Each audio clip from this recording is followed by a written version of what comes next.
오늘 과학기술인데요. 결론은 그렇습니다. 우리가 경제가 모든 것을 규정한다, 안 한다, 뭐 논쟁들은 있지만 거의 다 그런데요. 요즘은 이 경제가 사실은 또 과학기술이 경제를 규정하고 경제가 또 모든 것을 규정한다는 시대에 우리가 지금 살고 있는 거죠. 그래서 제가 앞부분에서 이런 과학기술의 어떤 중요성, 특히 미국이 어떻게 하나 그리고 IRL법에 따른 미국의 지원이라든가 이런 내용들을 말씀을 드리고요.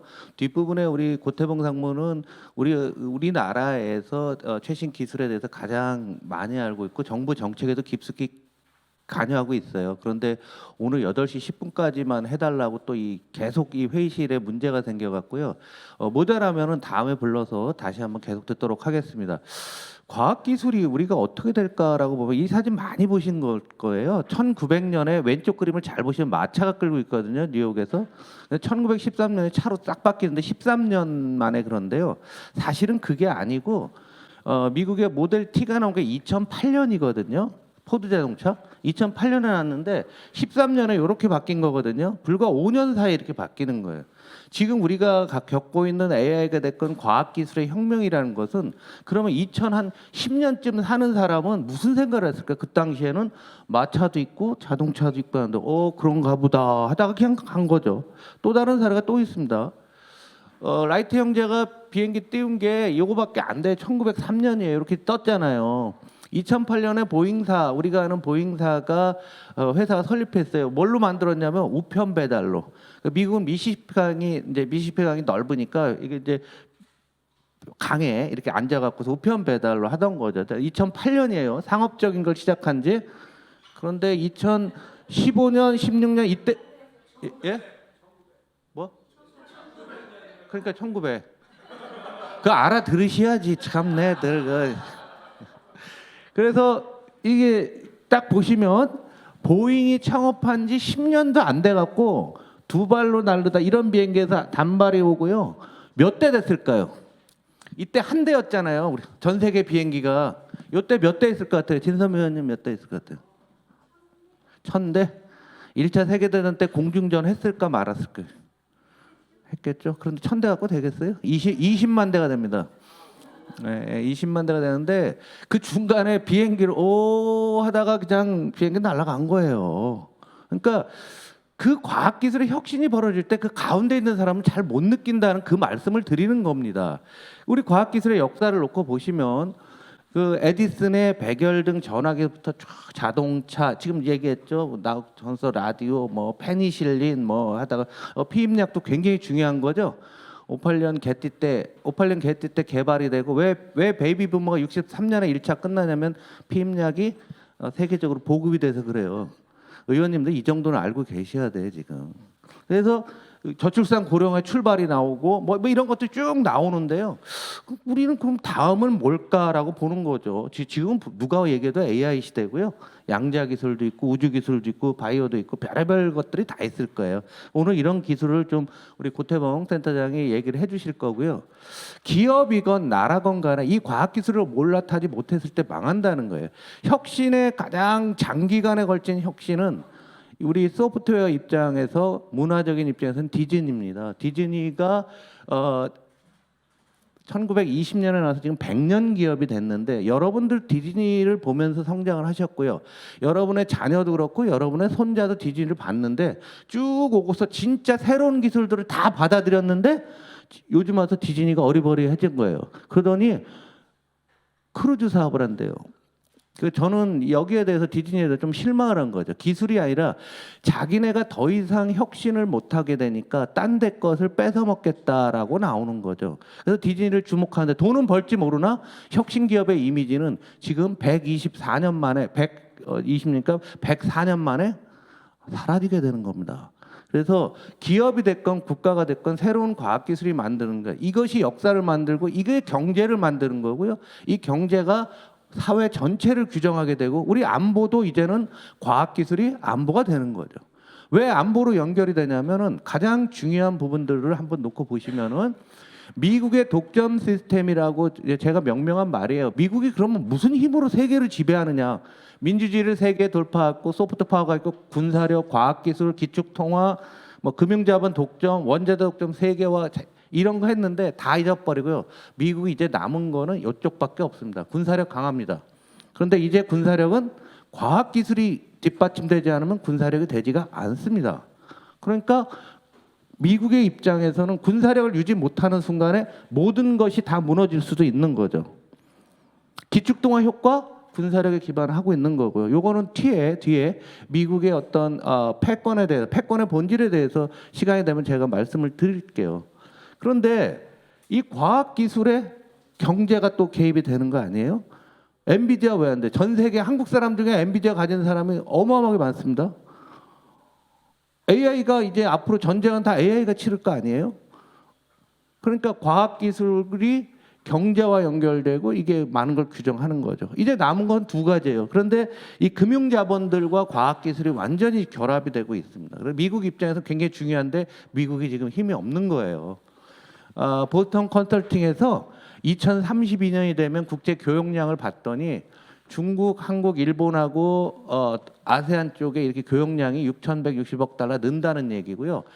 보면은 중국과 저 미국과의 관계는 오히려 줄어들게 되고 뭐 하는데 이런 모든 것들에서 미국의 입장에서 미국과 교역이 느는 데들이 별로 없는 거죠. 미국은 굉장히 지금 불안한 겁니다.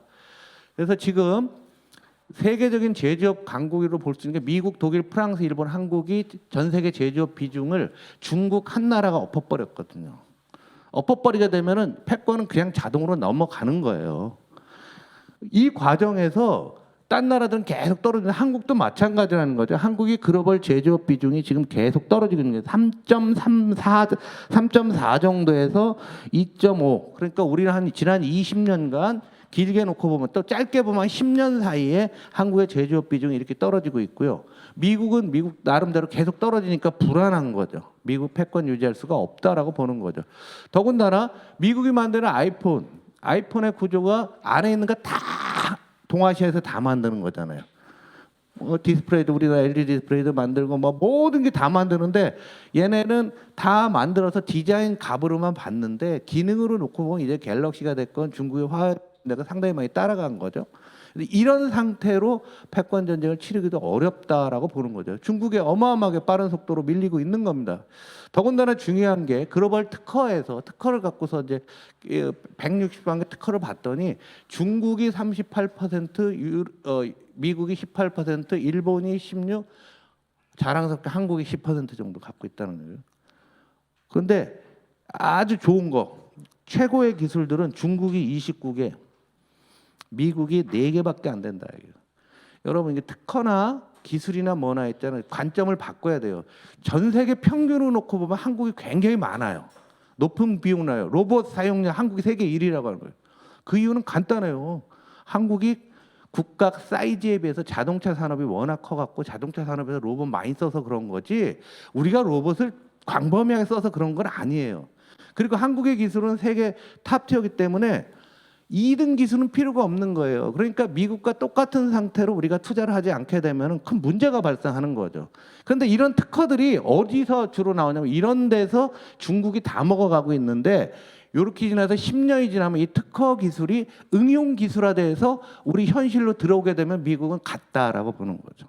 그러니까 바이든이 됐건 트럼프가 됐건 강하게 나올 수밖에 없는 거예요. 그래서 미국과 국가 전략 기술의 격차 보면은 중국이 여기 보시면은 2012년에 거의 7년 차나다 다 따라오고 있고 우리는 중국한테 밀리고 있고요.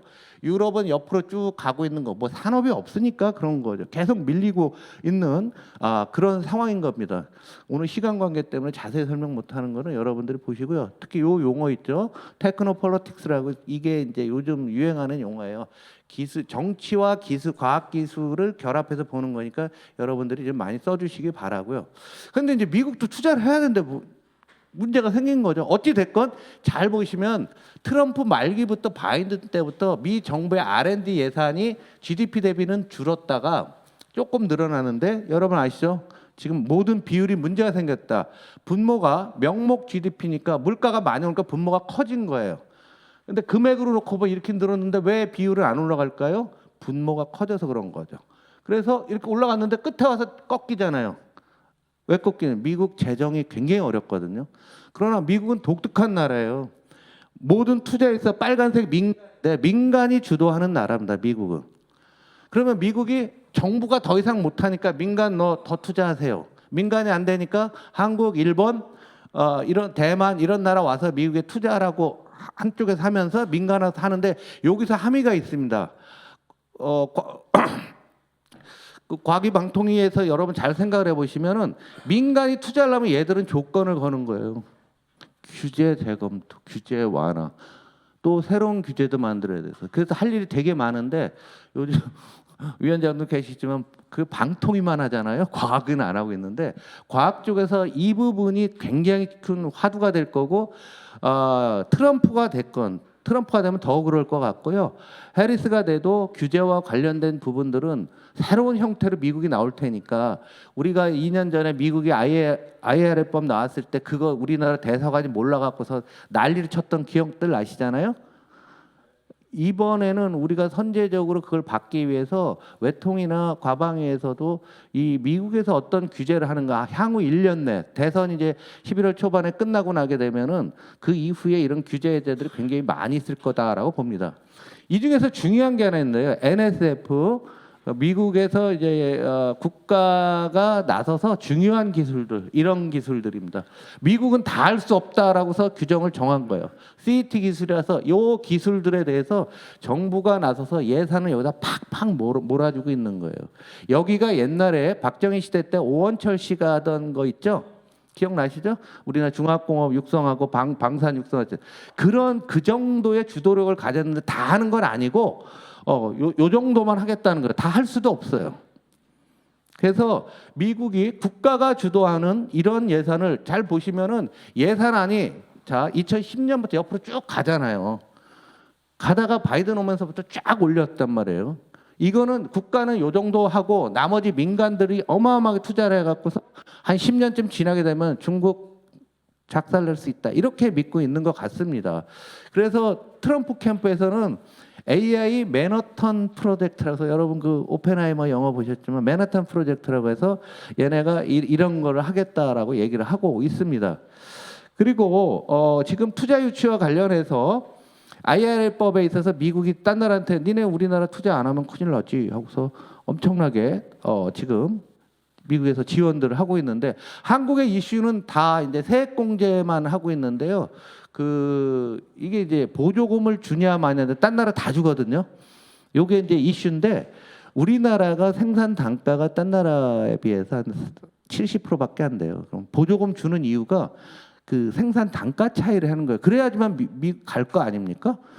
그렇긴 한데 우리나라 정사에서 계속 민주당이 이 부분에 있어서 사실 한국에서 삼성전자와 하이닉스에 보조금을 준다라는 게 꺼내기 어려운 얘기 아닙니까? 굉장히 어려운 얘기입니다. 그래서 이 부분에 있어서는 많은 갈등의 소지는 있지만 우리나라 생산 단가가 낮고 다른 방식으로 지원을 해도 되는데 그렇다고 하게 되면은 다른 방식이 뭐냐면 이 반도체나 이 배터리는 필기하세요. 인수전전이라고 합니다. 인력, 물이 좀 많이 필요해요.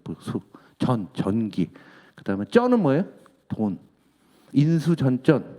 인수전전인데 인력과 관련해서 우리 교육부에서 뭘 할 거냐 했죠. 한전공대는 있는데 반도체 공대는 없다 했죠. 왜 그렇게 생각하죠? 물론 학과라고 해놨는데 아주 우리 폴리텍 같이 포항공대식으로 반도체 공대를 왜 못 만드냐고요? 내가 보기엔 교육부 위원님들도 여기 계실 텐데요. 이제 과학기술을 이게 무슨 과방이나 산자유와 관련된 거다 생각하시면 절대 안 되는 거예요. 민주당 주도로 한번 반도체 공대 한번 만들어 보세요. 학비 무료, 용돈 한 달에 300만 원씩 주고 나오게 되면 돈 팍팍 지르면 되죠. 몇 푼 든다고 많이도 필요 없어. 지금 뒤에 나오겠지만 미국에서 사람이 없어갖고서 지금 가동을 못 하고 있어요. 하여간 딴 나라들 이렇게 보조금 다 주고 있는데 한국만 못 주고 있다. 이런 얘기고요. 뒤에 보시고요. 그래서 미국이 국가 자본주의로 간다는 얘기죠. 그래서 이제 바바 법안이라고 해서 이게 재밌어요. 빌드 아메리카 바이 아메리카요. 미국을 새로 만드는데 바이 아메리카, 미국 제품 사서해라. 이래서 우리 철강 석유화부터 지금 시작이 되고 있고요. 다른 산업에도 많은 영향을 줘요. 그런데 요즘은 바이 아메리카, 굿바이 아메리카라고요. 미국 걸 안 사면 너 몰라. 이렇게 바뀌고 있는 거예요. 자본주의 전체가 완전히 바뀌고 있는 상태죠. 그래서 인프라법에서 얘들이 이런 걸 해야 되는데 여기 들어가는 모든 원재료를 미국 거 쓰라고 하는 겁니다.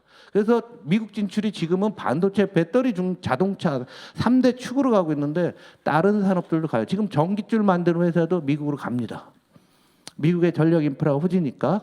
그래서 우리가 관점을 상당히 많이 바꿔야 된다는 거고요. 미국이 그러니까 딴 나라 다 하는 거예요.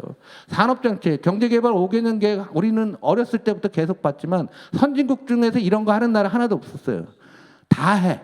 그래서 산업정책이 늘어난가 보시면 이렇게고요. 신자유주의, 대처리즘 출발점이 영국이잖아요. 영국의 이번 스티머 총리가 나오자마자 뭐 첫 번째 연설에서 국가주도 성장에 올인하겠다. 영국 국가주도 경제 올인. 지금 우리나라 보수 언론들 미치겠는 거죠. 계속 신자유주의 하자고 하는데 딴 나라 하는 나라 하나도 없는 거예요.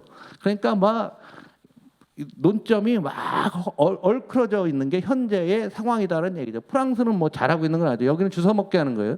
프랑스 잘하는 게 아니라 브렉시트 때문에 영국 떠나는 애들한테 프랑스에서 있잖아요. 여기서 떠나는데 일로 올래? 내가 뭐 좀 줄게. 이런 거 많이 해보셨잖아요. 그런 거 하고 있는 겁니다. 그래서 딴 나라들도 이 GDP 중에 R&D 지출이 굉장히 많이 늘었는데 이게 숫자의 함수예요. 계속 분모가 커지고 R&D 비중도 늘지만 분모가 더 커지니까 올라가는 게 완만해 보이는데요. GDP 대비 실제는 금액으로 따지면 아까 미국보다 똑같이 엄청나게 많이 늘고 교육 연구자도 굉장히 많이들 늘고 있어요. 이거 보세요. 우리나라가 산업용로만 설치 대수가 1인당 뭐 GDP 대비 뭐 이런 거 하면 한국 1등이에요. 그런데 전체 대수로 따지면은 별거 아니죠. 아직. 그래서 우리가 투자하는 것은 항상 세계 1위 기술에 투자하기 때문에 실제로 지금 하는 것보다 훨씬 더 많이 해야 돼. 2위 기술 다 필요 없다니까요. 우리는 최고를 만드는 선진국이기 때문에 그래요. 그리고 스템 부분에 졸업생들 보시면은 매우 한국이 잘못돼 있죠. 한국이 가장 잘하고 있는 거는 교육에서 제일 잘하고 있는 게 뭐 같습니까? 예체능이에요, 예체능. 전체 대학 졸업생의 12%가 예체능인 나라는 한국밖에 없어요, 전 세계에서. 그래서 K-팝이 나오고 한류가 나온 거 굿. 그런데 지금 아직도 문과 계통들이 너무 많이 있는 거죠. 이런 거 해야 돼서 저는 기업들 강의할 때 그래요. 정부 믿지 마라. 내가 국회의원 해봐서 하는데 교육이 절대 안 바뀐다.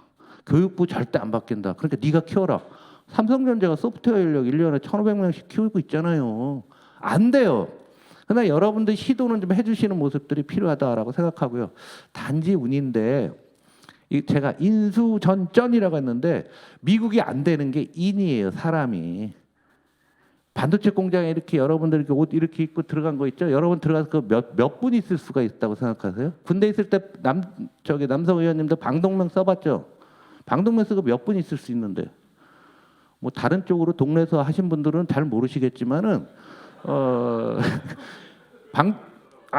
아니 뭐 그거 꼭 방독면 쓰고 판초에 입고 한번 이 여름에 한번 걸어보라 얘기요. 그건 물론 시원한데 그거 하루 8시간 있을 수 있어요?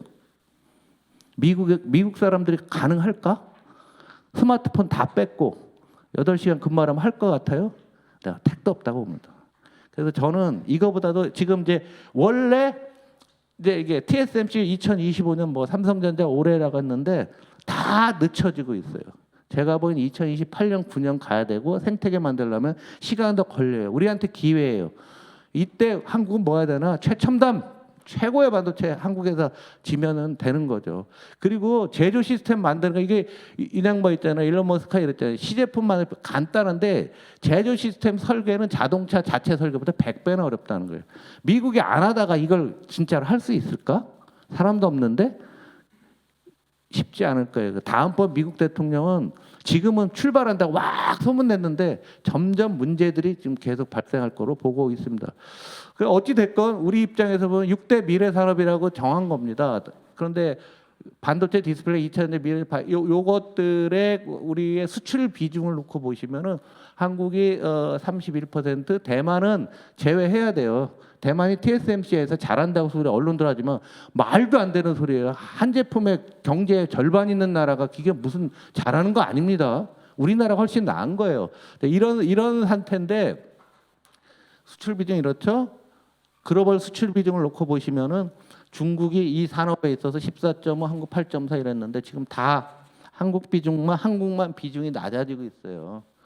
우리나라 수출이요. 반도체를 빼면은요. 2012년하고 올해 수출하고 금액이 똑같습니다. 그러면 반도체를 여기서도 제거를 하게 되면은요. 다른 산업들은 그대로입니다. 금액이 똑같다고요. 우리 정말 생각 잘 하셔야 돼요. 이 간단한 수치조차도 우리가 안 나오고 있다라는 거죠. 그래서 이걸 길게 보면 수출이요. 반도체가 왔다 갔다 하고요. 나머지 보십시오. 장기적으로 뭐 수출 자동차가 그나마 잘 됐고요. 다 마이너스로 가고 있습니다. 이게 다음 달 9월 달에 강의할 때 8월 수출을 놓고 보시면은 자동차도 좀 더 줄었을 거예요. 자동차 여기 보면 끝에 썩 줄어 있는데요.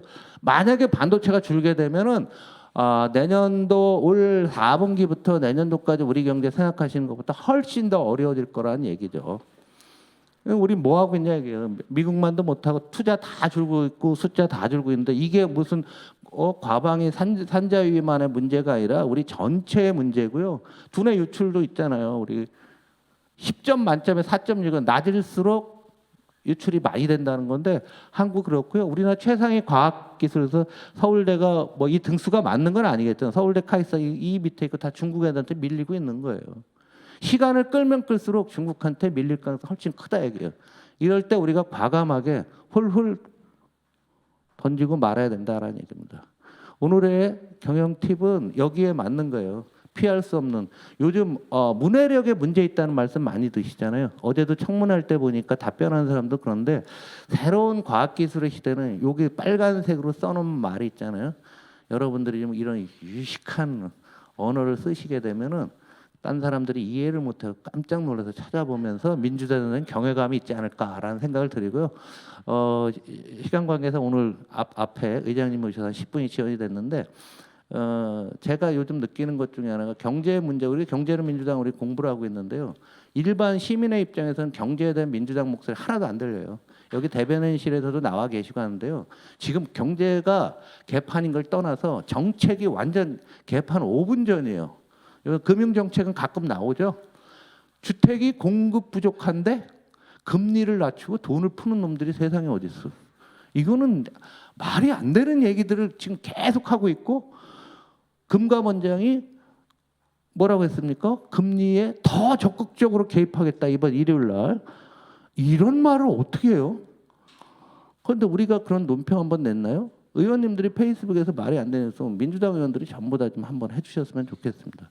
하여간 이 강의실 사정 때문에 이게 지금 제가 좀 오늘 짧게 끝났으니까 여러분들 이 부분은 지금 굉장히 중요한 시점이에요. 되지도 않는 정책들을 갖고서 지네끼리 싸우고 있고 누가 컨트롤 타워가 없어요. 그래서 이번 국감이나 상임위에서 정무위, 기재위, 뭐 산자위, 과방위 이런 경제 관련 개통들은 제가 보기에는 진짜 건수가 차고 넘칩니다. 그래서 지금부터 좀 여러분들이 많이 좀 떠들어 주셔서 김태년 위원장 말씀 많이 하시다. 알리바이를 만들어 놓아야 돼. 민주당이 이렇게 지적을 했는데 니네 뭐 했냐. 요 알리바이는 다음 지방선거 대선까지 연결될 거라 생각합니다. 시간 관계에서 제가 좀 빨리 했고요. 다음에 저 고태봉 우리 센터장 얘기인데 아주 기가 막힌 강의예요. 충분히 해주시고 시간 모자르면 다음에 한 번 더 해주시기 바랍니다. 예.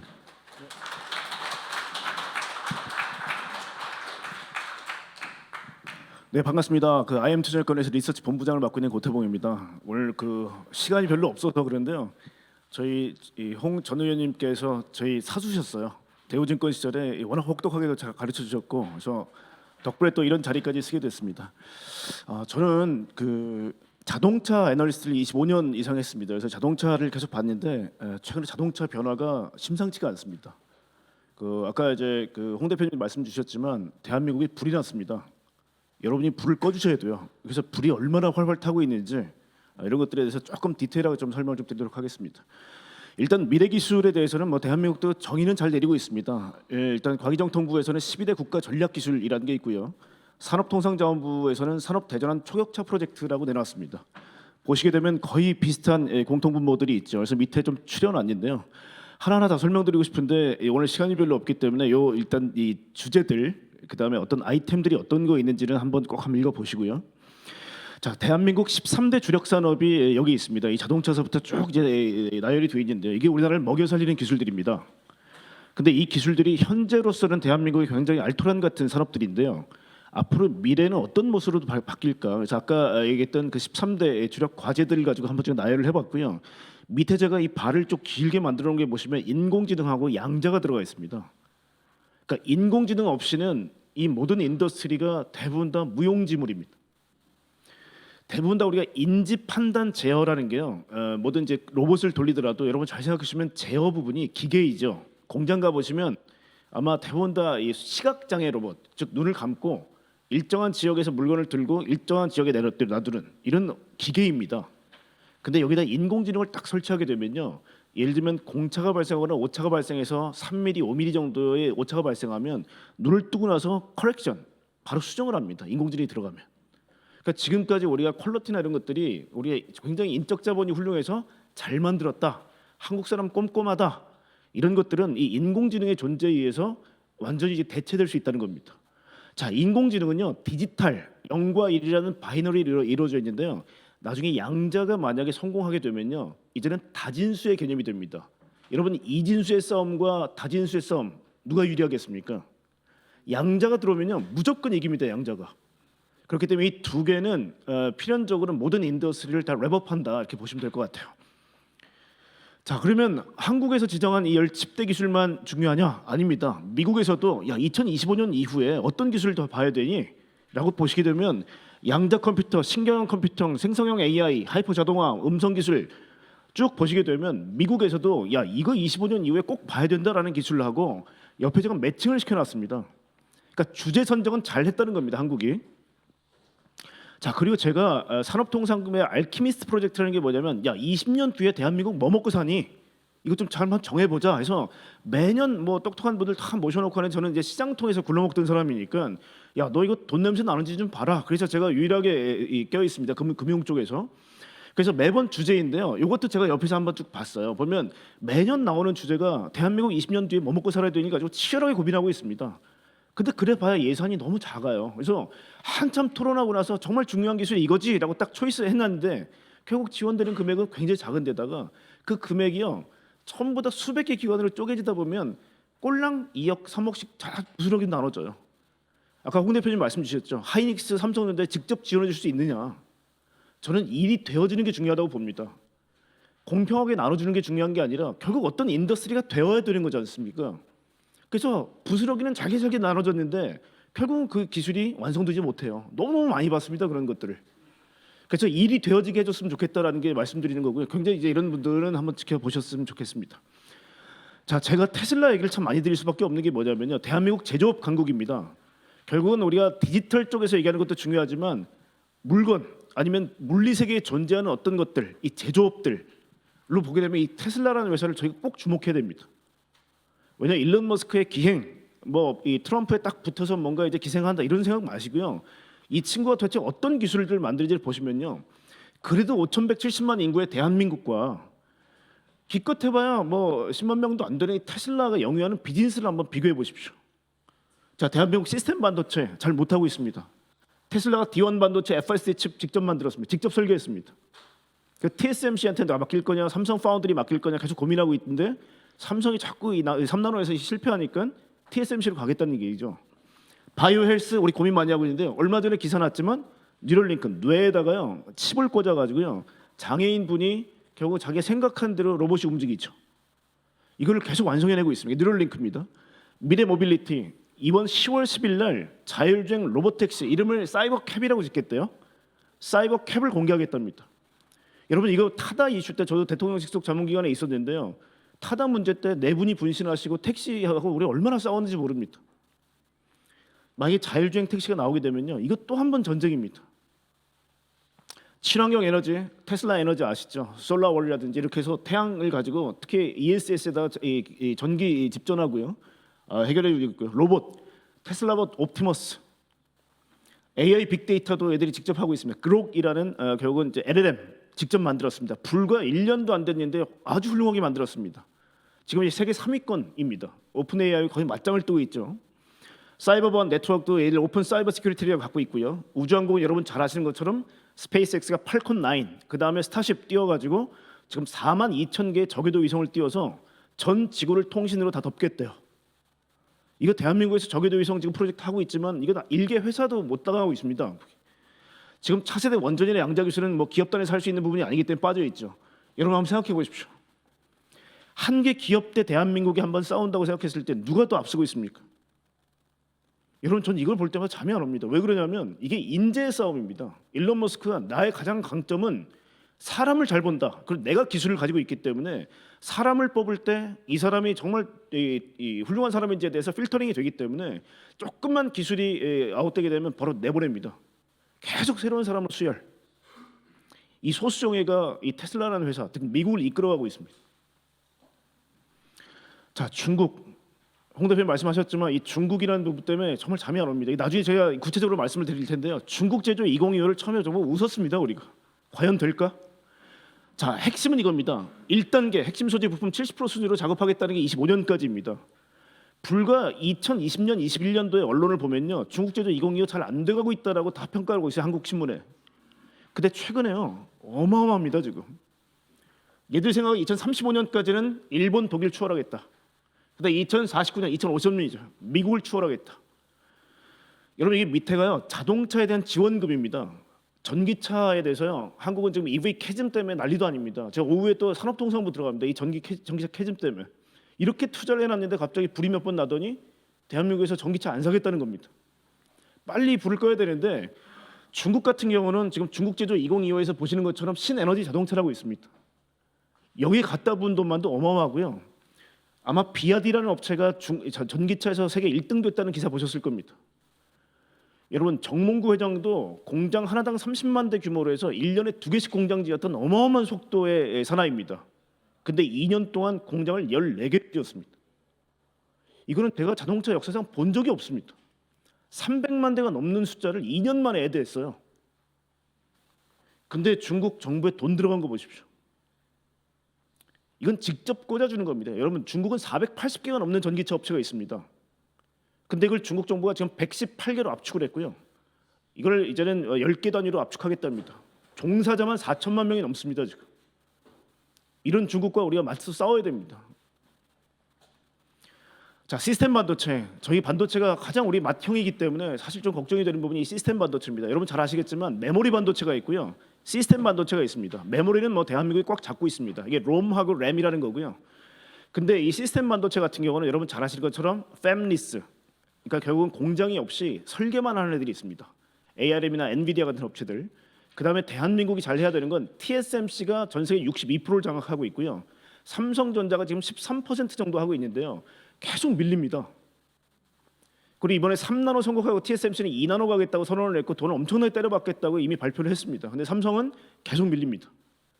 그래서 이 시스템 반도체가 아까도 말씀드렸던 인공지능 반도체의 핵심입니다. 대한민국 계속 밀리고 있고요.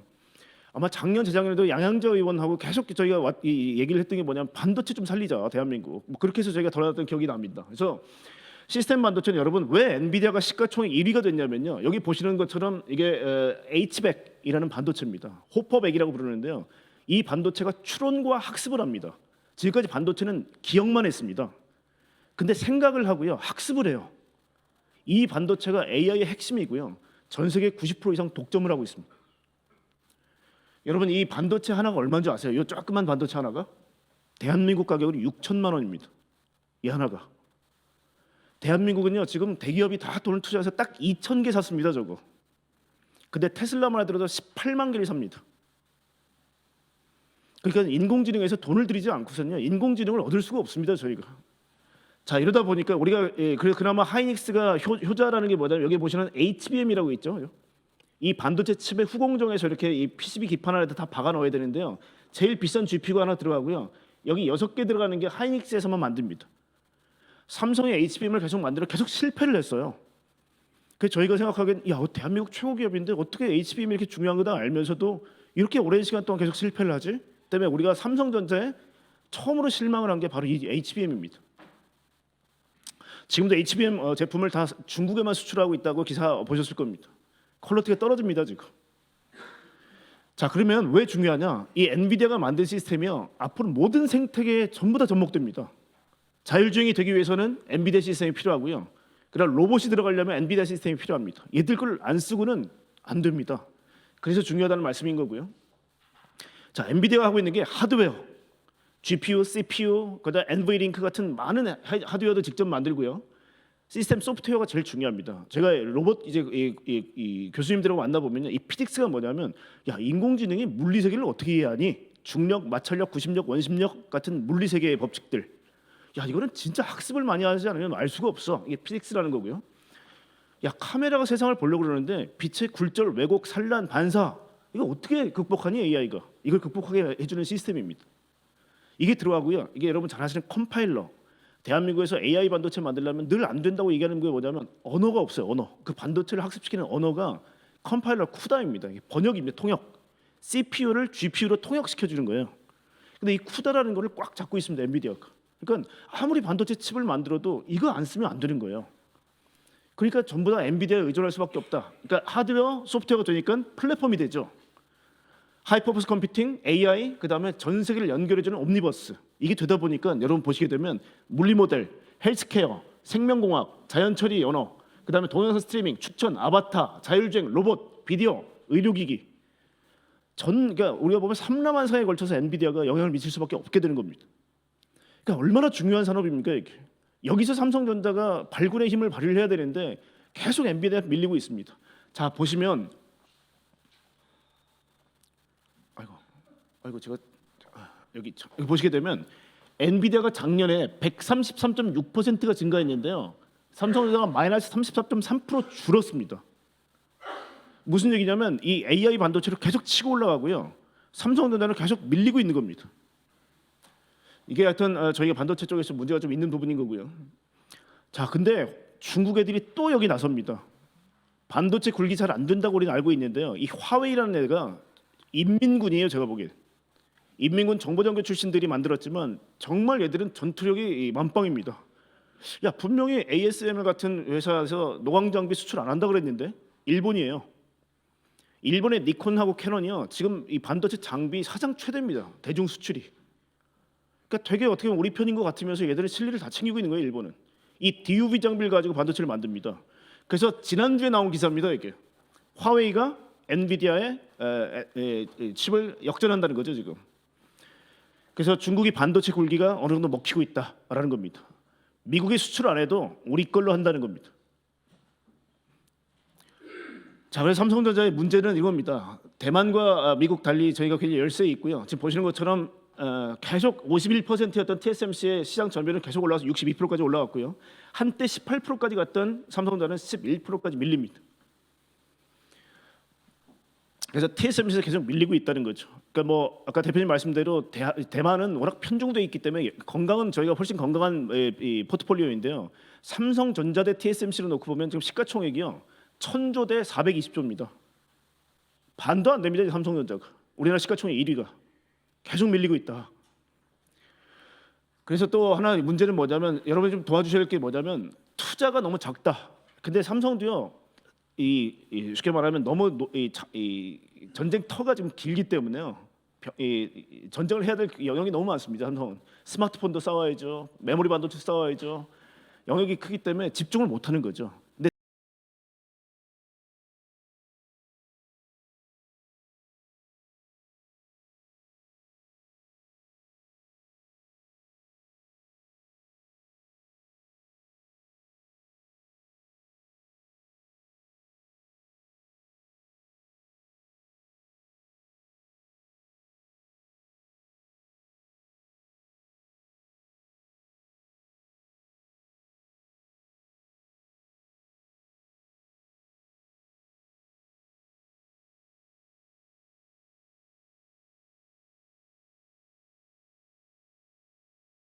그래서 이 지금 제가 이제 이 주황색으로 쓴 게 아마 바쁘실 것 같아서 의원님들 꼭 한번 보시라고 말씀드린 게 이런 것들입니다. 그래서 나중에 한번 시간이 안 되더라도 한번 읽어보시면서 어떤 것들이 중요한지를 한번 보시면 될 것 같습니다.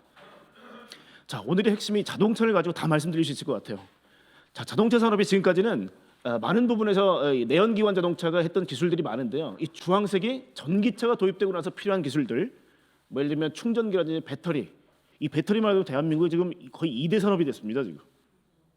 자, 그다음에 모터, 인버터 필요할 거고 ITP. 이 밑에 군청색은요, 앞으로 자율주행이 됐을 때 가장 필요한 기술들입니다.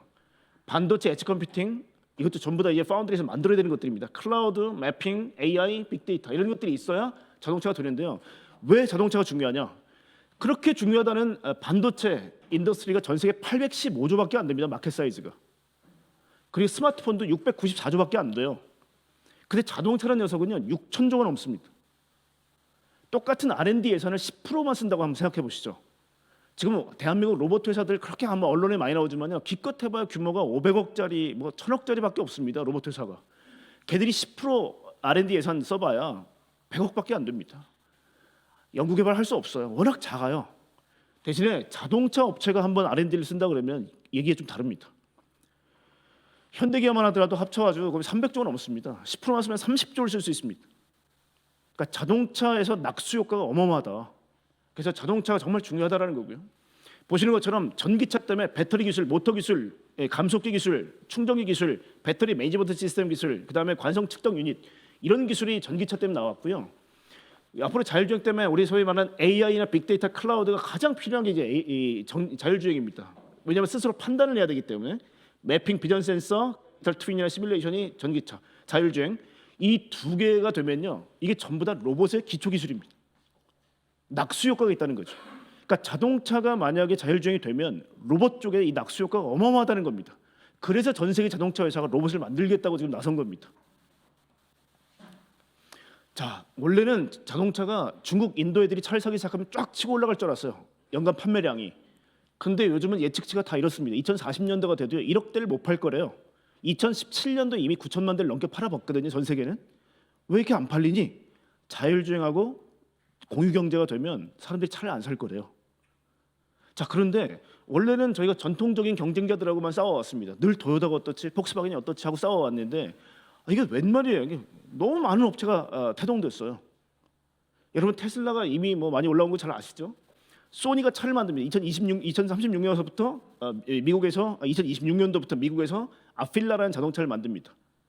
차의 샤시는 혼다가 만들어주고 바디를 소니가 만들어요. 화웨이 지금 자동차 업체 5개하고 손잡았습니다. 자율주행차를 만들고 있습니다. 화웨이는. 폭스콘, MIH라고 모빌리티 인 하모니라는 프로그램을 만들고 있고요. LG 마그나도 출사표를 던졌지만 잘 안 되고 있습니다. 샤오미, 대륙의 실수라고 부르는 샤오미가 3년 전에 우리 차 만들까 했는데 3년 만에 차가 나왔는데 끝내주게 나왔습니다.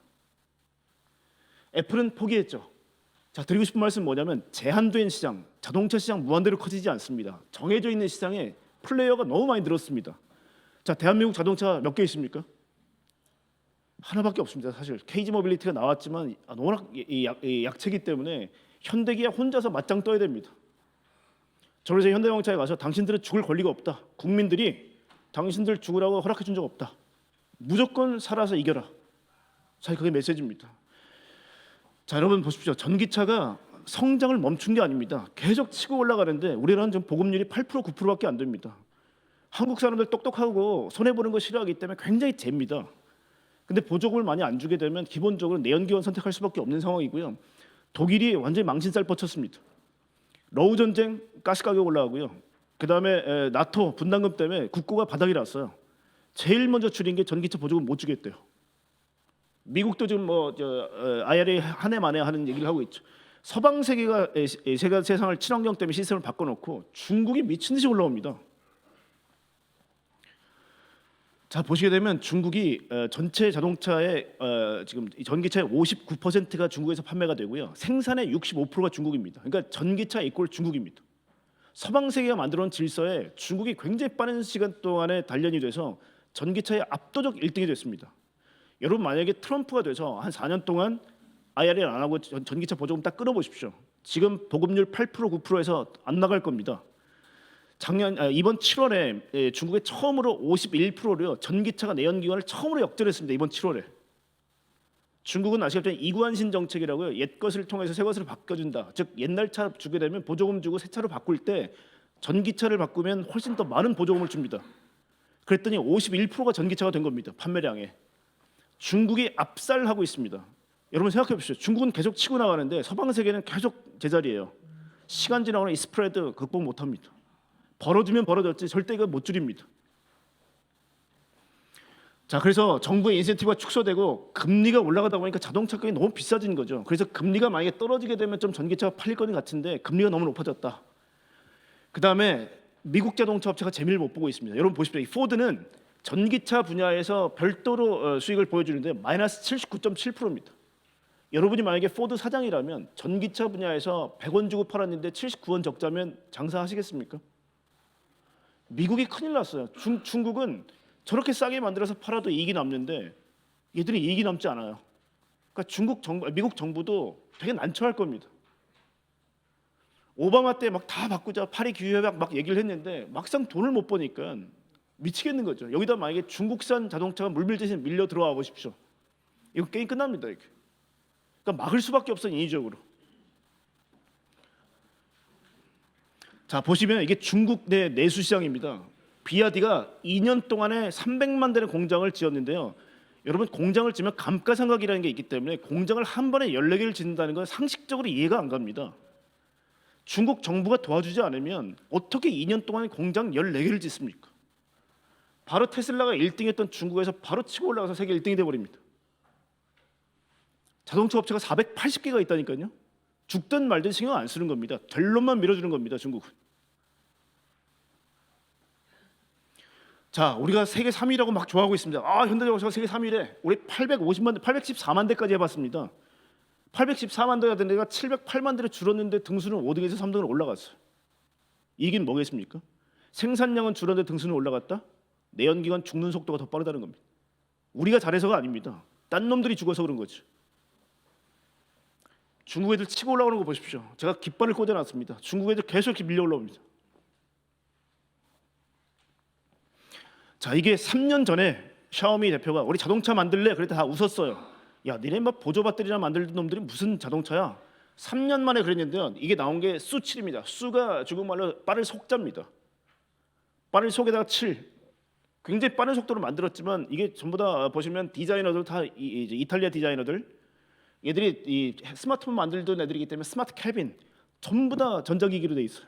굉장히 현란합니다. 엔비디아 시스템을 자율주행이 되도록 만들어놨습니다. 자, 우리 지금 배터리 업체가 다 눈물을 흘리고 있는 게 뭐냐면 이게 셀 투 바디입니다. 배터리를 직접 몸뚱이로 만들겠다는 겁니다. 가볍게 만들려고, 밀도 높이려고. 우리가 LFP 배터리라고 3원계 배터리, 대한민국 배터리하고 막 싸웠거든 중국하고. 얘들이 압승을 한 이유가 뭐냐면 이 낮은 기술의 LFP 배터리를 가지고 브레이드 셀이라고 해서 아주 촘촘하게, 여러분 생각하면 그냥 스테이플러, 호치케스처럼 다닥다닥 붙여가지고 아주 가볍게 만든 놈이에요. 항속거리가 600에서 800km입니다. RPM이 35,000 RPM이다. 그러니까 제로에서 100km까지 풀 엑셀 콱 밟았을 때 우리가 30억짜리 차도요 3초가 걸립니다. 그 얘들은 1초대. 자, 비아디. 여러분 비아디 처음에 제가 중국 자동차 전시회 갔을 때 너무 촌스럽고 이름이 당, 청, 송 이렇습니다. 자기 나라들 이름을 가지고 만들어놨어요.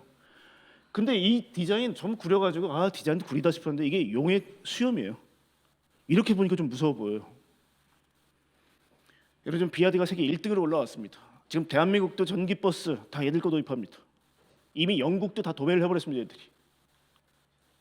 이게 전부 다. 그리고 위에 보시게 되면요 테슬라가 모델 2를 가지고 전 세계를 깔아버리겠다고 되게 야심차게 얘기를 했는데 갑자기 쏙 들어갔어요. 왜냐? 이 비아디가 테슬라 네가 들어가기 전에 내가 다 길목지키게 하고 있다는 겁니다. 여러분 미국이 막아서 그렇지 다른 쪽은 대한민국의 현대자동차하고 무조건 필연적으로 싸울 수밖에 없습니다. 비아디하고. 이게 아마 2, 3년 뒤면 비아디하고 한국하고 시장 점유율 가지고 싸운다는 기사가 반드시 날 겁니다. 자, 이게 모든 자동차 업체의 숨통을 막아버리는 겁니다. 뭐냐? 지금 테슬라가 17,000불짜리 원가의 모델 2를 25,000불에 내놓겠다는 얘기를 하고 나서 모든 자동차 업체가 뒤집혔어요. 이렇게 싸게 만든다고? 근데 이거 얼마입니까? 9,700불이에요. 이 차가 나오고 나서 독일 사설에 어떻게 나왔냐면 우리는 혁신의 혁신을 거듭해도 이렇게 만들 수 없다예요. 제목이. 되게 걱정입니다, 여러분. 자, 이번에 포드가 상반기 결과가 나왔습니다. 상반기 결과가 나왔는데 마이너스 194.8%. 전기차 100원 주고 팔면 200원 적자입니다. 그러니까 결국 나 안에 이렇게 될 수밖에 없어요. 중국산 자동차를 막았는데도 불구하고 이렇습니다. 폭스바겐 32억 유로 벌다가 결국은 계속 지금 줄어들고 있는 게 뭐냐면 중국 쪽에서 계속 마켓쇼를 잃어요. 왜냐하면 중국 사람들이 야 전기차는 얘네 되게 구리다. 내릴 거 안 사. 여러분 그래서 아마 이런 보고서 보셨을 거예요. 잘하면 대한민국 자동차 세계 1등 갈 수 있다. 왜냐하면 도요타가 1등이고 폭스바겐이 2등인데요. 폭스바겐의 중국 시장 점유율이 40%입니다. 그러니까 이 40%가 우르르 무너지면요, 얘들은 60%만 남는 거예요. 근데 우리는 이미 망했거든요. 중국에서 현대자동차는 이미 망했어요. 그러니까 세옹지마가 딱 맞는 말이 그렇게 우리가 중국에서 잘했는데 다 쫓겨나서 2017년대 사드 문제 때문에. 그래서 지금 시장 점유율이 1%밖에 안 됩니다. 망했습니다, 쫄딱. 10%에서 1%. 근데 갑자기 독일하고 일본이 지금 중국 애들한테 미움을 받고 있어. 한국은 우린 잃을 게 없다. 이 세옹지마죠. 예. 하여튼 지금 폭스바겐은 중국에서 인기가 계속 떨어지는 게 소프트웨어 문제하고 자율주행이 잘 안 됩니다. 폭스바겐이. 기계는 잘하는데 전기전자나 디지털, 인공지능이 안 되는 거죠. 그러니까 얘들은 포르쉐에서 돈 다 잘 벌고요. 여러분 한국이 포르쉐 많이 사죠. 포르쉐에서 돈 다 벌고 일반 자동차는 돈 많이 못 법니다. 폭스바겐은. 그러니까 지금 전부 다 문제점이 뭐냐? 다 쉽게 말하면 중국한테 밀리는 기술들에 대해서 우리가 잘해야 된다라고 얘기하는 거죠. 2050년도에 우리 넷제로, 탄소 제로로 가야 됩니다. 이거는 민주당에서 계속 강조를 하셔야 되는 부분이죠. 넷제로로 가야 되는데 이게 결국은 미래를 우리가 어떻게 생각하느냐에 따라 다른데요. 자동차는 보통 1차 시장의 신차 시장과 2차 시장의 중고차 시장 때문에 여기 가기 전에 15년 전에 뭔가 계획을 바꾸지 않으면 못 바꿉니다. 그 대부분 나라가 2035년 내연기관 판매 금지를 법적으로 발표를 하고 있습니다. 그럼 지금 2024년이니까 11년 동안 어떻게 바꿔야 되는데 지금 스코어로 봤을 때는 중국이 너무 앞서가고 있는 겁니다. 자, 전기차만 말씀드리면 안 되니까 이게 결국 이 자율주행에 대한 얘기인데요. 여러분 스마트폰 쓰시기 전에 피처폰 쓰셨죠? 2007년도에 스마트폰 나오고 나서 다 망했습니다. 우리 LG도 다 망하고 스카이도 다 망했습니다. 자, 마찬가지로 전기차가 피처폰입니다. 개나 소나 다 만들고 있는데 자율주행이 안 되면요, 마치 스마트폰이 나오고 나서 다 죽은 것처럼 다 죽을 겁니다. 이게 지금 현대자동차의 가장 큰 문제입니다. 자율주행이 안 됩니다. 현대차는. AI가 없기 때문입니다. 보시는 것처럼 모든 자율주행이 되게 하려면 자동차 내부를 완전히 다 바꿔놔야 되거든요. 근데 40년 동안 같이 함께했던 부품업체들이 준비가 안 돼 있어요. 그 부품업체와 같이 만들려고 그러면요, 좀 원시적 단계로 스텝 바이 스텝으로 올라가야 되는데요. 여러분 PC, 노트북, 스마트폰 어떤 게 가장 첨단이에요? 딱 보시더라도 작게 만든 스마트폰이 제일 잘 만든 것 같죠. 근데 이걸 도메인 컨트롤 유닛 방식이라고 우리가 PC처럼 램 카드 꽂고 사운드 카드 꽂고 뭐 그래픽 카드 꽂는 것처럼 따로따로 만들어야 됩니다. 우리는 이 방식을 거쳐가야 됩니다. 그러니까 사람들이 보기에는 야 현대차 구리다 이렇게 보는 거죠. 근데 이렇게 가기에는 부품사들이 준비가 안 되어 있어요. 여러분 경상도 쪽에 가보시면 창원이나 울산이나 뭐 다 가보시면 부품사들이 있는데요. 디지털 냄새가 전혀 안 납니다. 큰일이에요. 준비가 안 되어 있어요. 자, 자율주행이 되려면요, 이렇게 복잡한 시스템을 다 해결해야 됩니다. 오늘 시간이 없기 때문에 이걸 보여드릴 텐데 이게 AI가 있고 없고 차이가 굉장히 복잡하게 써놨지만 이걸 얻으려면 아까 말씀한 AI 반도체가 필요하고요. 여기 들어가는 프로그램 필요하고요. 알고리즘 필요하고요.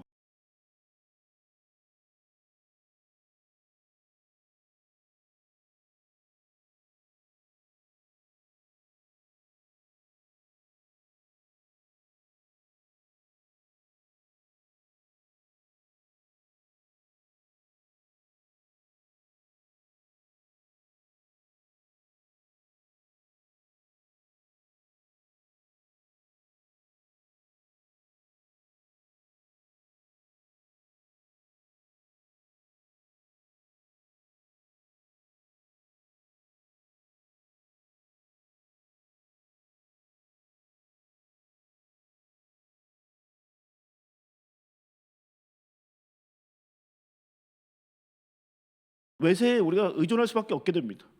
그래서 인공지능은 이건 국익을 위해서라도 반드시 한국이 해야 된다는 겁니다. 자, 레거시 업체들이 다 계속 속속 실패를 해요. 아까 포드 말씀드렸지만 쉽지 않다는 거예요. 다 실패한다요. 자, 근데 화웨이 같은 경우는 중국 정부가 이번에 이 중국 아마 기사를 보시게 되면요, 야 테슬라를 따라잡아라. 그러면서 어떻게 했냐면요, 중국에서 나온 것 중에 되게 와닿는 게 이런 게 있습니다. 애플, 폭스콘이 중국 들어오고 나서 오포, 비보, 샤오미가 생겼어요. 그리고 테슬라의 상하이 공장 들어가고 나서 니오, 샤오펑, 리상이 생겼습니다. 이번에 테슬라의 자율주행 시스템인 FS를 외국 회사 처음으로 오픈을 했습니다. 중국이. 너희 허락해줄게. 대신에 목표는 뭐냐? 테슬라를 따라잡아라는 거. 전 세계 자율주행 우리 중국이 하겠다는 겁니다. 여러분 이게 중국이 얼마나 무섭냐? 한국은 일단 막을 겁니다. 왜냐 우리 실력이 안 되기 때문에 자율주행 시스템이 만약에 성공하게 되면 분명히 막을 거예요. 한국 정부. 아마 여러분들도 입법해서 아마 막으실 겁니다. 근데 이거 저번 기술 수준이요, 따라가려면 한참 멀었어요. 그래서 기술은 육성하면서 일단 막아놓고, 제가 보기엔 맥시멈 막아봐야 3년밖에 못 막습니다. 결국은 화웨이는 아까 말씀드렸지만 인민군 정보장교라고 생각하시면 돼요. 얘들은 그냥 무조건 정보하라면 치고 나갑니다. 얘가 어떻게 보면 엔비디아입니다. 중국에. 엔비디아 많이 못 들어오게 되면 우리가 다 할게인데요. 시스템이 뭐냐면 부품 만들거나 화웨이 인사이드 하이카라 그럽니다. 화웨이 인사이드 카. 우리 시스템 들어가거나 자율주행 될 때까지 우리가 상주하면서 만들어줄게. 즉 중국 정부는 레거시 자동차 업체 자율주행 박으라는 겁니다. 화웨이한테. 소프트웨어는 바이두. 니네가 독점해. 모든 데이터는 니네가 다 모아라. 하드웨어는 화웨이, 소프트웨어는 바이두. 이 두 개가 믹스가 되면 미국을 이기는 겁니다. 자, 포니 AI 여러분 이건 여러분 한번 잘 보십시오. 이거 잘 한번 생각해 보시죠. 포니 AI 이거 훌륭한 회사입니다. 근데 아마 예전에 남경필 위원님이신데 이 회사를 대한민국에 박으시겠답니다. 포니 AI는요 중국 기업인데요. 미국 스탠포드의 교수셨어요. 그래서 미국에서 하다가 중국 사람을 내쫓았습니다. 미국에서. 우리나라에서 데이터 모으지 마. 중국 가서 했습니다. 이제부터 글로벌 확산하겠다. 근데 그 제일 처음이 한국입니다. 근데 아무 생각 없이 그냥 전부 다 환영 이겁니다. 지금 데이터 모으는 거 다 어디로 갈까요? 한국에서 모은 데이터 다 어디로 갈까요? KG 모빌리티, 쌍용 자동차 힘듭니다. 왜냐면 이거 할 형편도 안 되고 돈도 없습니다. 그랬더니 우리가 해줄게. 그 들어온 겁니다. 이렇게. 우리가 부집을 시간에 쓱 들어오고 있단 말이에요. 중국 기술이. 우리는 준비가 안 되어 있는데.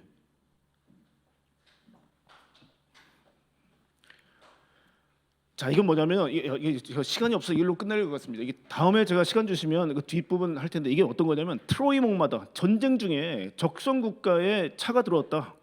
이게 그 얘기입니다. 중국 자동차가 만약 미국에 들어가게 되면 데이터 다 모으겠죠. 예를 들면 백악관에 출입하고 있는 분들, 펜타곤에 출입하는 장성들 이런 거 다 게더링해서 중국으로 보내겠죠. 그러니까 뭐라 그러냐? 트로이 목마다라는 거예요. 이게 미중 갈등이라든지 아니면 우방과 아니면 적성 국가들 간에 이 기술이라는 게 사실은 데이터 다 빼갈 수 있는 거기 때문에 아예 미국 정부에서는 아예 중국 산업을 다 막겠다는 겁니다 지금. 자, 이게 뭐냐? ETL 프로세스라는 겁니다, 여러분. 자동차에서 데이터를 모으고요. 데이터 센터 아까 얘기했던 GPU를 가지고 추론과 학습을 해요. 이게 빙글빙글 돌면서 계속 똑똑하게 만드는 겁니다. 이 시스템을 도입하지 않으면 자율주행이 될 수 없습니다. 이게 테슬라 방식인데요. 테슬라가 이제 무서운 게 뭐냐면 8월 달에 파운데이션 모델이라는 걸 만들어 놓고요. 야, 이제 다 됐으니까 이제는 약간 애매한 것, 엣지 케이스, 코너 케이스라고 얘기합니다. 그것만 잘 다듬으면 마치 챗GPT 여러분 나오셨을 때 한번 써보셨죠? 아니, 한국말 잘 모르네. 엉뚱한 얘기하네. 근데 1년 반 지나니까 어떻게 됐어요? 완벽해졌어요. 마찬가지로 야, 사고 날 뻔했잖아. 야, 이거 도로를 잘 모르네. 1년 반 정도만 학습하면요 완벽하게 합니다. 지금 버전 12.5.1.5가 지금 릴리즈 됐습니다. 그저께. 다들 얘기가 뭐냐면 완벽하다는 거예요, 자율주행이. 이게 지금 캘리포니아나 지금 이제 텍사스 쪽에서는 거의 완벽합니다, 지금. 이 데이터 엔진을 학습시키는 여자분이 계세요, 테슬라에서. 한국 분이에요. 그러니까 아까도 인력 유출 말씀하셨죠, 홍 대표님이. 진짜 안타까운 게 뭐냐면 정말 한국의 천재들 다 미국 가 있습니다. 자, 그래서 테슬라는 결국 10월 10일 날 자율주행을 발표하겠다는 거고요. 자, 이걸로 끝내겠습니다. 왜냐하면 우리가 인공지능이 된다, 자율주행이 된다는 게 앞으로 어떻게 그러면 산업을 바꿔놓을까 이런 겁니다. 10월 10일 날 로보택시를 발표하겠대요. 이제는 인간 필요 없습니다. 여러분 우버라는 회사를 보면요, 82%가 드라이버 코스트예요. 운전자한테 주는 돈이에요. 그러면 운전자 대신에 AI가 운전하면 BP, 브레이크 이븐 포인트가 어떻게 되나요? 82%가 싸지는 거예요. 1,000원 주고 타셨다 그러면 이제는 180원 주고 타실 수 있는 거예요. 그죠? 그게 뭐냐면 자율주행이 되면 얘는 이렇게 하는 거예요. 지금 우버가 1마일당 2.5불에서 3.5불 사이 왔다 갔다 하면, 여러분 미국 가시면 우버 타시면 그렇게 됩니다. 근데 1마일당 1불만 받겠대요. 반값도 안 됩니다. 택시비에. 근데 이게 차를 구매할 때 고객님 테슬라 네트워크 가입하시겠습니까? 아, 네 하겠습니다. 그러면 서명을 해요. 그러면 이 차에 어떤 게 인베디 되냐면요, 이 국회에 딱 출근하시고 제가 퇴근을 7시에요. 7시까지 나는 차 운전 안 하니까 너 가서 돈 벌어 와. 뿅 누르면 여러분 카카오 모빌리티처럼 제 차가 택시로 등록됩니다. 그리고 나서 돈을 얼마를 벌어오냐? 얘들 계산에 의하면 하루에 150불을 벌어온대요. 자, 그러면 얼마? 150불 곱하기, 여러분 이 차를 365일 동안 놀리시지 않겠죠? 365일 동안 돌려요. 그리고 1,000불은 월 보험료, 할부, 충전비, 타이어, 유지비를 빼요. 곱하기 12달. 그러면 42,750불을 번대요, 1년에 이 차가. 근데 이 차값이 25,000불이에요. 어떤 차는 돈을 벌고요, 어떤 차는 감가상각이 돼서 3년이 지나면 50%가 가격이 깎입니다. 그럼 여러분이 고객이시라면 돈 벌어오는 차하고 돈 깎아먹는 차하고 어떤 차 사시겠어요? 그러니까 이게 자동차 회사로서는 큰일 난 겁니다, 이게. 자, 근데 데이터를 모으고 있는 지역이요, 미국, 유럽, 중국에서 지금 상하이 공장이 있으니까 한국, 이렇게 데이터를 모으고 있어요. 나머지 지역, 까만 지역이, 여러분이 CEO라면 이 까만 지역이 어떻게 보이세요? 테슬라 한 대도 안 판 지역이네? 여기 들어가면 대박 나겠다, 이렇게 생각 안 드세요? 근데 이 대박 나겠다 했던 데가 아까 제가 말씀드린 비아디가 먼저 가서 기다리는 거예요. 얼마짜리 차로? 9,700불. 여러분, 그러니까 테슬라도 대단한 애들이지만 이 중국 애들이 더 무서운 겁니다. 근데 이건 페어한 게임이 아니에요. 언페어합니다. 왜냐하면 중국 정부가 밀어줬기 때문에 된 거거든요. 그것도 데이터를 지금 계속 모으고 있다는 거고요. 지금 이 방식 가지고 테슬라가 자율주행을 완성하겠다는 건데, 우리 지금 한국이 쓰는 방식이 이겁니다. 아무리 날고 기어도 80% 이상 넘어갈 수 없습니다, 자율주행이. 근데 학습을 통해서 거의 100%까지 가겠다는 게 테슬라 방식인 거죠. 의원님들 시간이 없어가지고 하여튼 뭐 오늘은 여기까지 하고요. 나중에 시간 주시면 나머지를 다 해야겠습니다. 고맙습니다. 예.